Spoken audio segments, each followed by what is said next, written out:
Today I'm going to show you how to repot a mint plant. This process can also be applied to any plant really. What you'll need is a bigger pot than the one that you have and some compost soil. Repotting helps to allow the roots to grow more, giving them more space, and the compost soil will also provide additional nutrients to the plant.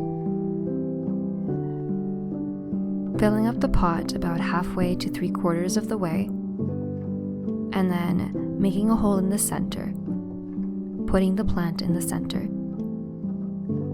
and then putting soil all around the plant until it is well covered all around it.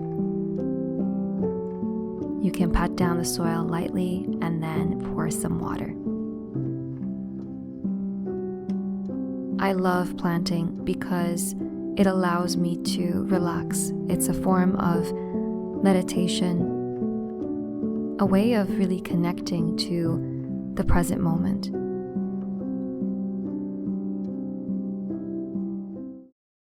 This is the plant about a week and a half later. As you can see, there is some growth right there, which is really nice to see.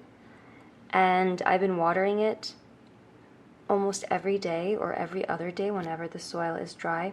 Since it's in direct sunlight, I've been noticing that it's been needing that more often. I hope this video was helpful for you, and I look forward to seeing you very, very soon.